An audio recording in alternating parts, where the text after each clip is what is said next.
back, everyone, to the HeyUSA podcast. My name is Nick Garcia, senior reporter for PlayUSA, and with me, as always, is Mr. Brant James, lead writer for PlayUSA.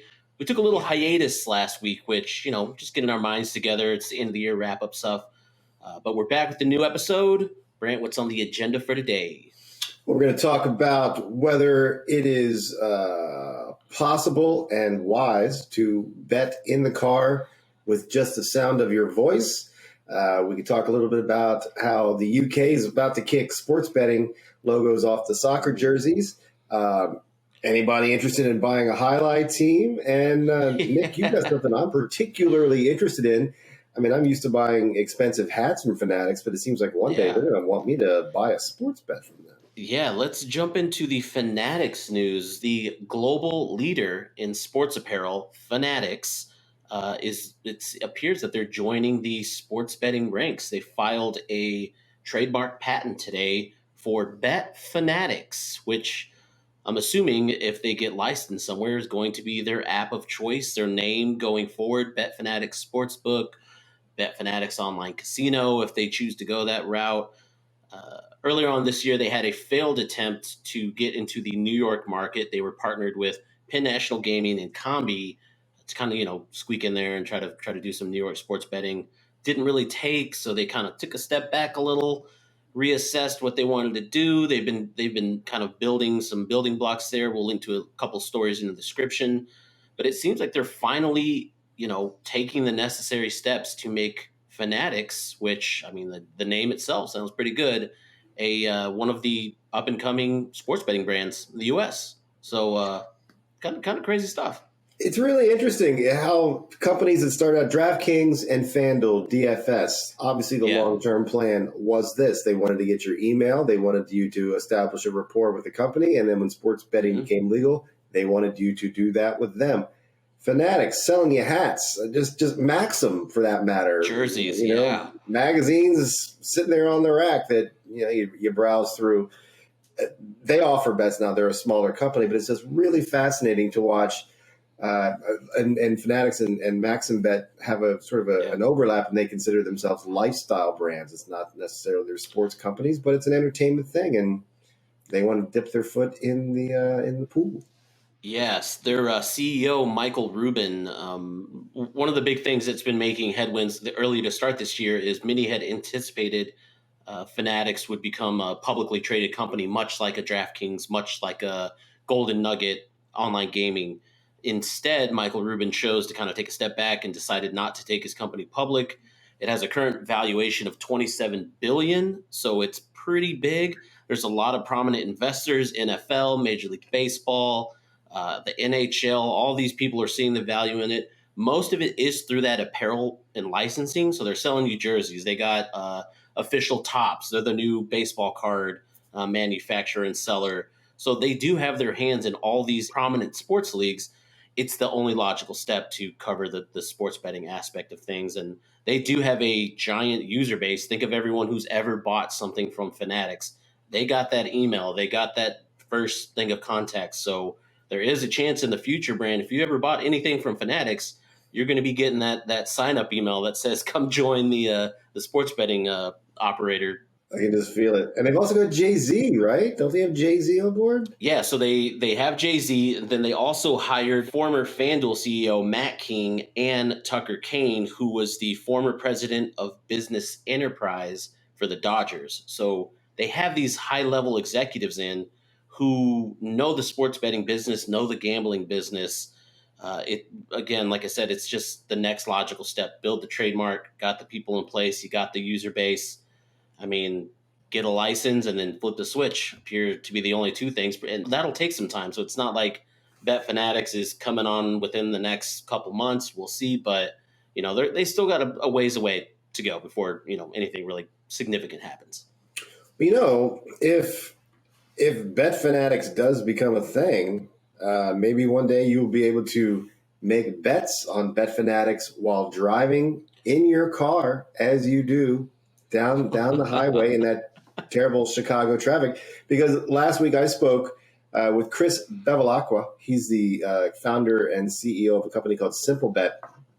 SimpleBet, they're a platform provider. They make markets and sell those to sports books. They're a platform.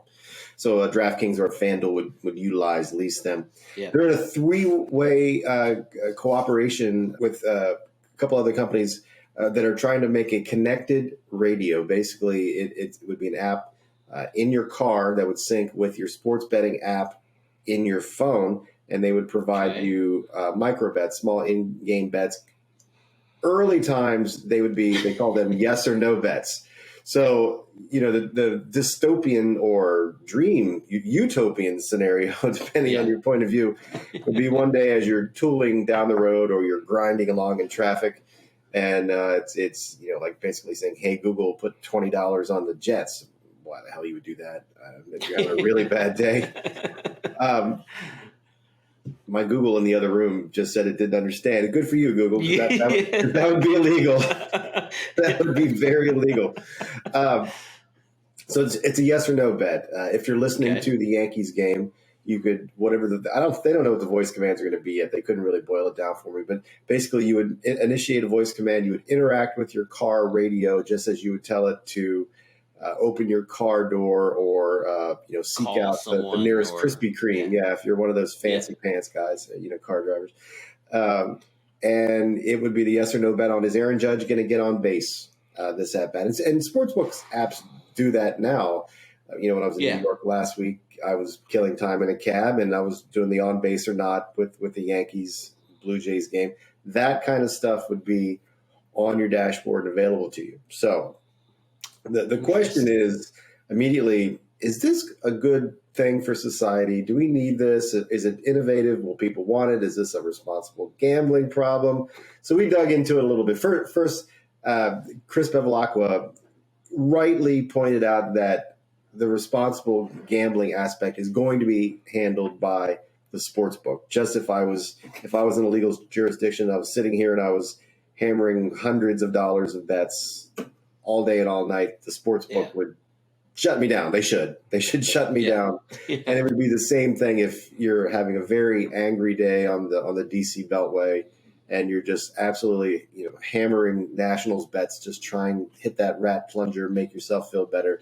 The sports book should shut you down. So we asked him, is this a good thing? How have you heard any concerns about responsible gambling, and how will SimpleBet address it? So Chris Bevilacqua. Yeah, no, that's a good question. I mean, we take that pretty seriously, right? I mean, we work with our partners. Remember, we're a B2B company. Yeah.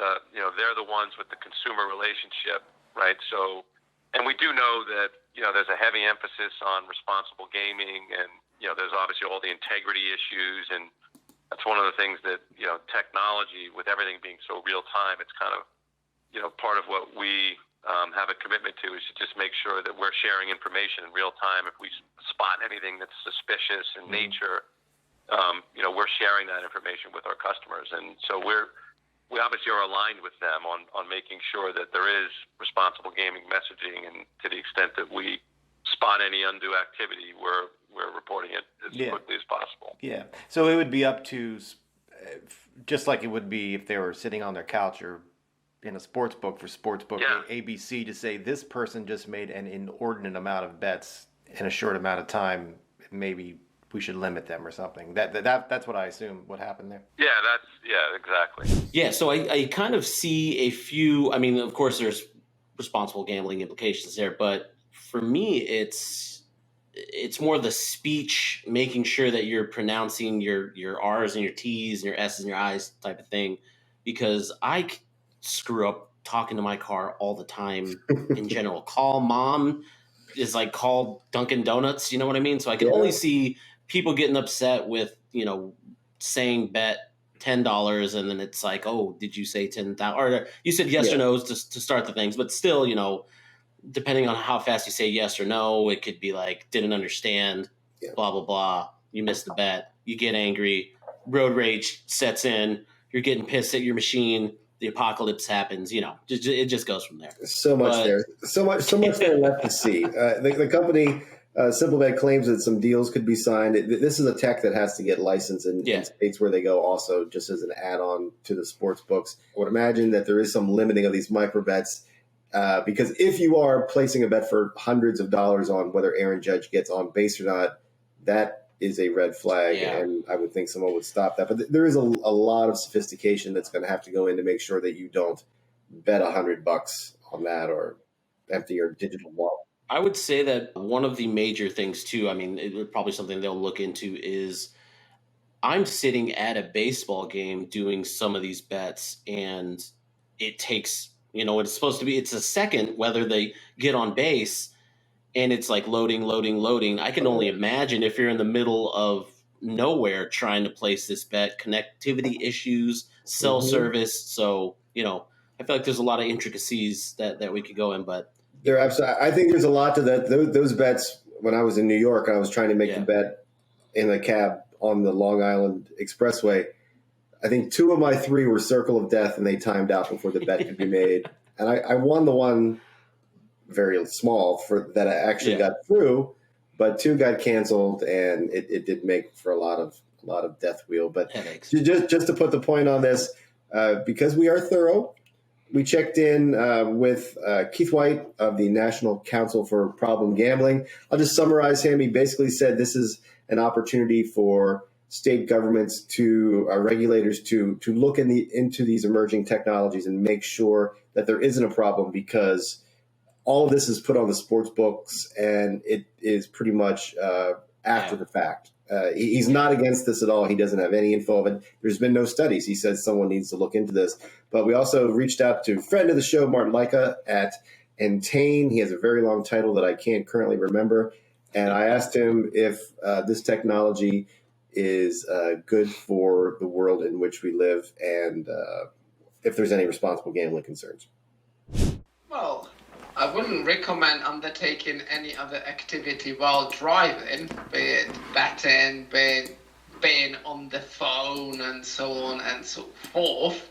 So I reckon that concept itself might be taking it too far. So to answer your question, I'm not entirely sure whether the society would need it or benefit from it.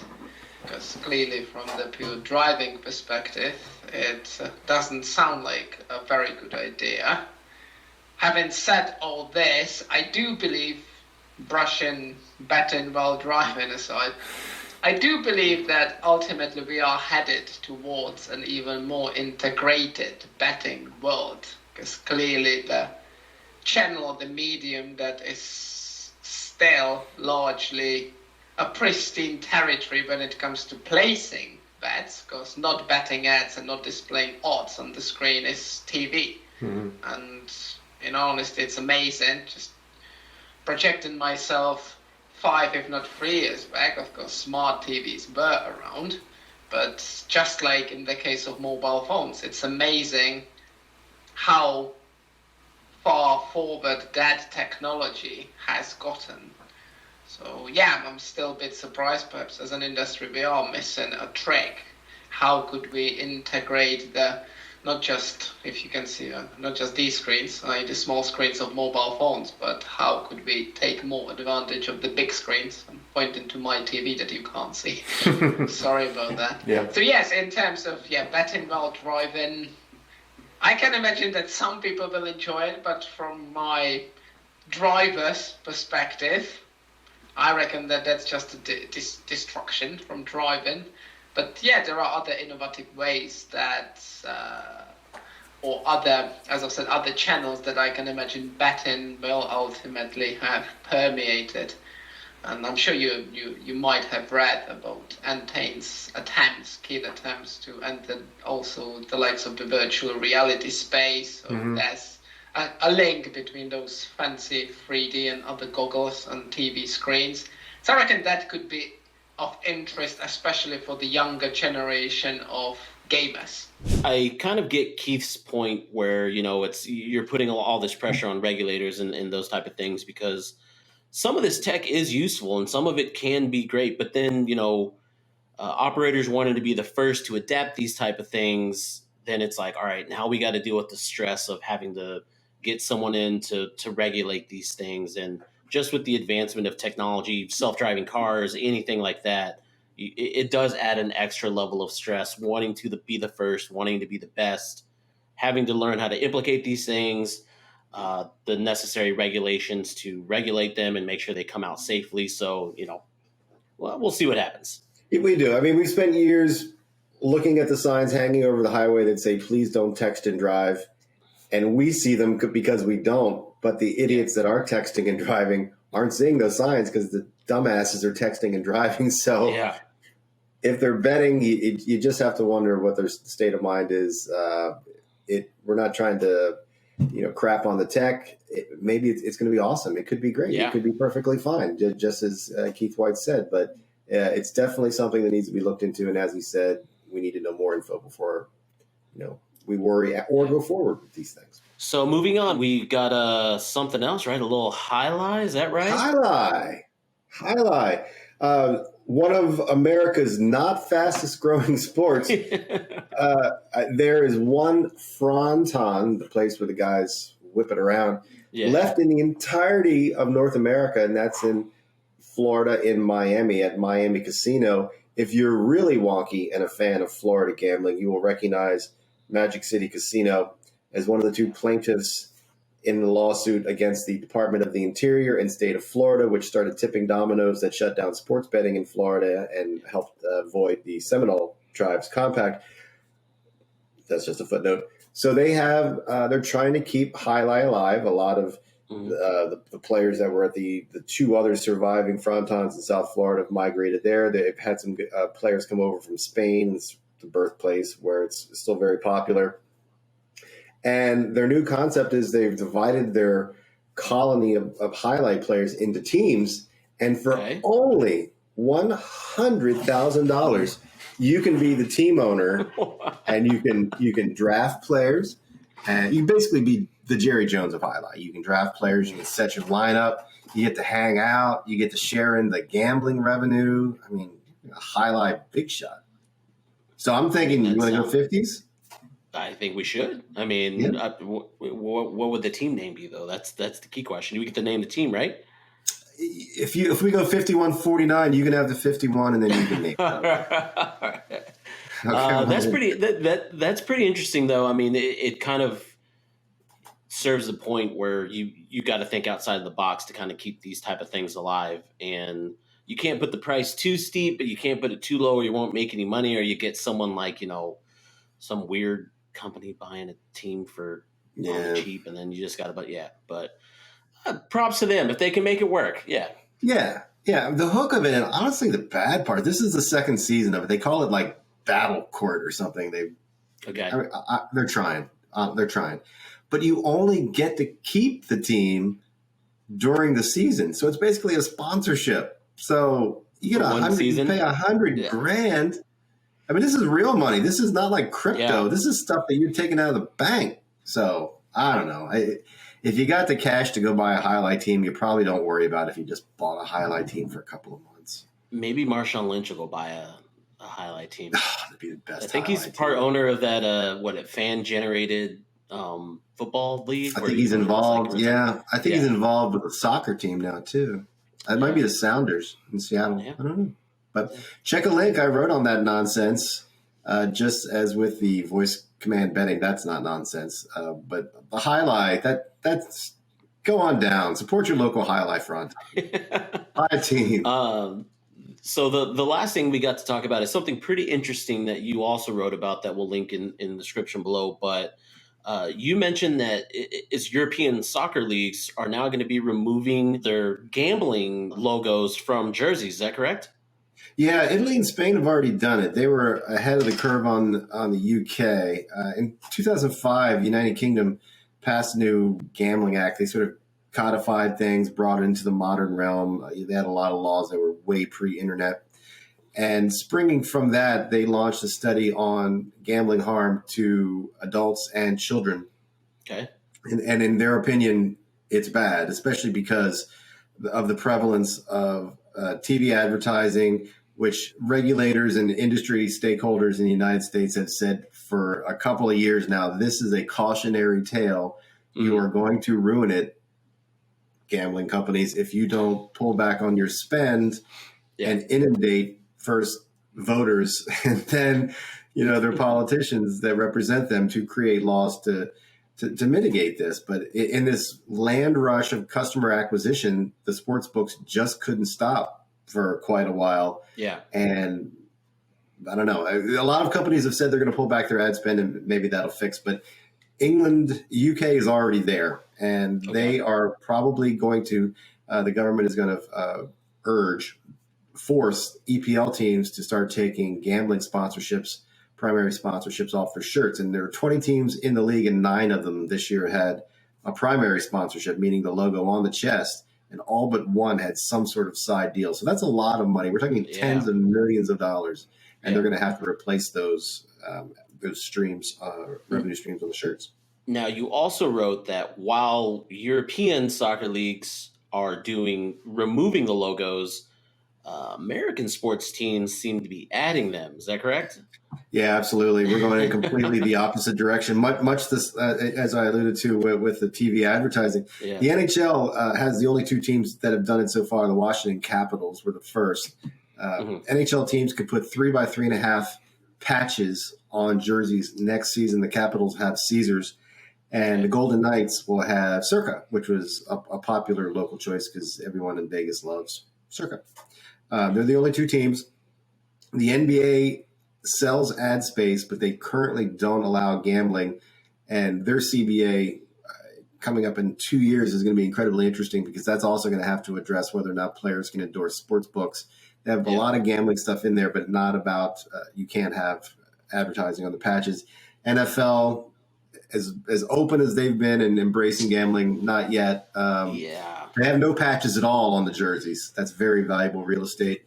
Yeah. And Major League Baseball has probably going to have patches in October. The umps already do, but gambling logos are prohibited per the CBA that allowed this season to start.